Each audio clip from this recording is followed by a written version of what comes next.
La vision du chef de l'État et magistrat suprême Félix Antoine Tshisekedi Tshilombo, celle de désengorger toutes les prisons du pays, répercutée par le ministre d'État Constant Mutamba, se matérialise en Ituri. En effet, Madame le procureur général près la cour d'appel de l'Ituri a procédé ce vendredi 11 octobre courant au contrôle de la régularité préventive des détenus de la prison centrale de Bunia, dont leurs dossiers relèvent du parquet général, du tribunal des grandes instances et des différents parquets des 5 territoires près les tripés. Pièce à l'appui, Madame Edoxy Maswama a procédé à une vérification minutieuse. Chaque magistrat était appelé également à expliquer les faits infractionnels portés à sa connaissance.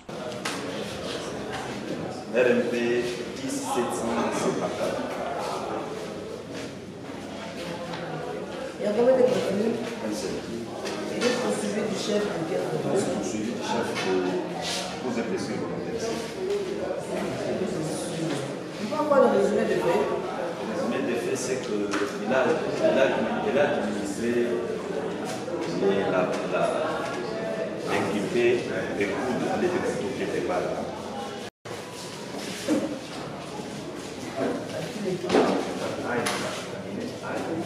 RMP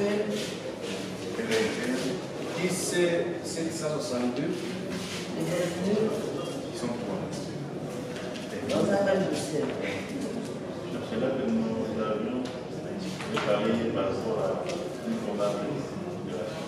Ah, c'est pour ces trois On là. avait été lâché le secteur de Méana en disant les faits et les victimes sont venues en prison. Ça pose un problème au niveau ici.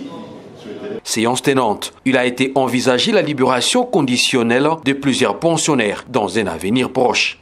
Le but de ma visite à la prison centrale de Bunia à ce jour s'inscrit simplement dans le cadre de la politique de désengorgement des différentes prisons de la République, initiée par le magistrat suprême, je vais citer son Excellence M.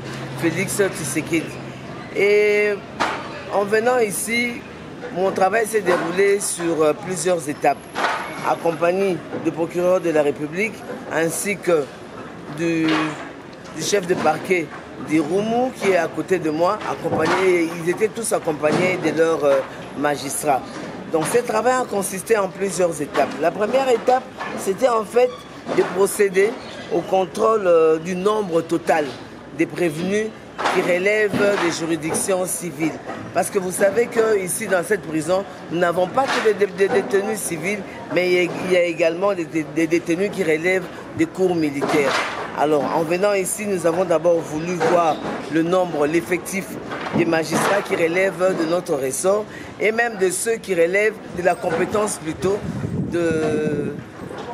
des autres parquets qui sont du ressort du parquet, du parquet général, à savoir le parquet près le parquet de Mahagi, celui de Djougou, Mambasa et même Ao. Voilà. Parce que ceux-là également, quand les détenus sont condamnés, ils les envoient ici chez nous.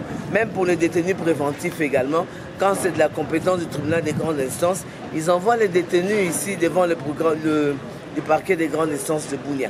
Donc nous avons d'abord fait ce travail-là. Et après, nous avons demandé à chaque magistrat qui était là de pouvoir d'abord nous dire le nombre de dossiers avec prévenus en détention. Nous leur avons demandé de nous montrer tous ces dossiers et de nous résumer les faits dans chaque dossier. Et puis aussi, nous avons vérifié la régularité de la détention de ces dossiers. Et après, nous avons pu décider quand même si ces gens pouvaient bénéficier soit d'une main levée ou encore d'une ordonnance de mise à liberté provisoire ou encore être gardés. Et c'est le travail que nous avons eu à faire. Nous avons retenu au moins une dizaine de personnes qui pouvaient bénéficier de l'ordonnance de main levée de détention. Alors, après cela, nous nous sommes également apaisantis sur le cas des vieillards. On nous a dit qu'il y avait des vieillards qui étaient ici, des vieillards, des gens qui souffraient des maladies chroniques. Il y avait d'autres personnes qui vivaient avec handicap. Nous allons également, pas dans les jours à venir, mais immédiatement après que j'ai fini avec vous, je vais également jeter un coup d'œil à ces sujets-là. Je vais un peu voir sur la liste. S'il y a des vieillards qui méritent d'être remis en liberté, ça sera fait.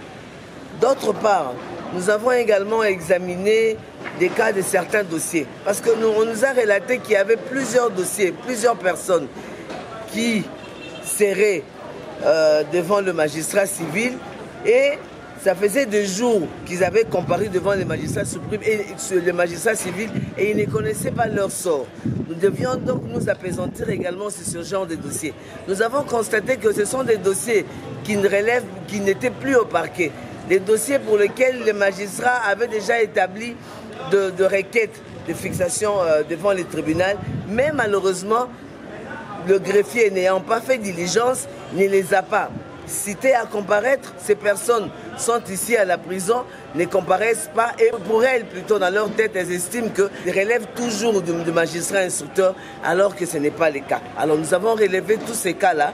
Nous allons voir le premier président, nous allons lui donner cette liste et sur base de cette liste, il va régulariser la situation de ces personnes qui sont ici et ces personnes-là pourront maintenant comparaître devant leur juge naturel. À propos des propositions de libération conditionnelle. À ces sujets, en tout cas, nous n'avons pas de problème. Parce que c'est un travail qui a déjà été fait bien avant. Nous avons commencé à faire ça bien avant.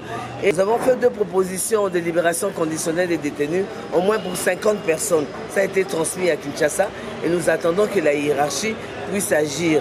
Pour les autres détenus qui relèvent qui relèvent de juridiction militaire. Il y a également un nombre, ils sont combien?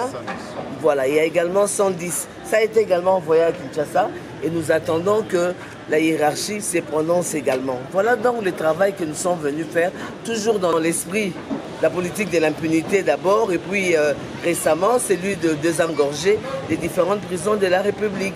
Et tous ces aspects-là ont été examinés et dans les jours qui viennent, vous entendrez qu'on aura libéré tout au plus, je crois, une cinquantaine, et nous ne resterons plus qu'au parquet ici avec combien de détenus préventifs, enfin à la prison, nous aurons combien? Vraiment peut-être au moins 87, tout au plus 87. Mais le travail se poursuit parce qu'il n'y a pas que la prison de Bunia. Dans les jours qui viennent, les procureurs de la République ainsi que le chef de parquet du Roumu vont faire les tours. Ils iront à Aru, à Mahagi, à Djougou, ainsi qu'à Mambasa. Parce que moi, je ne saurais pas être avec eux dans la mesure où je suis en train d'aller assister à la rentrée judiciaire de la Cour de cassation. Donc, ils vont faire le travail après moi. Et à mon retour, nous allons encore totaliser, examiner. Et si besoin, nous pourrons également faire profiter également des autres personnes ou des autres détenus, soit des ordonnances de mise en liberté provisoire ou encore de main levée de leur détention. Notons que cette première inspection de Madame le procureur dans cette maison carcérale se poursuivront de manière régulière selon les besoins. La prison centrale de Bunia accueille à ce jour plus de 2000 prisonniers à lieu et place de aider sa capacité initiale. Depuis l'instauration de l'état de siège, une ceinture musclée des éléments de l'ordre a déjà été déployée autour et dans cette maison carcérale.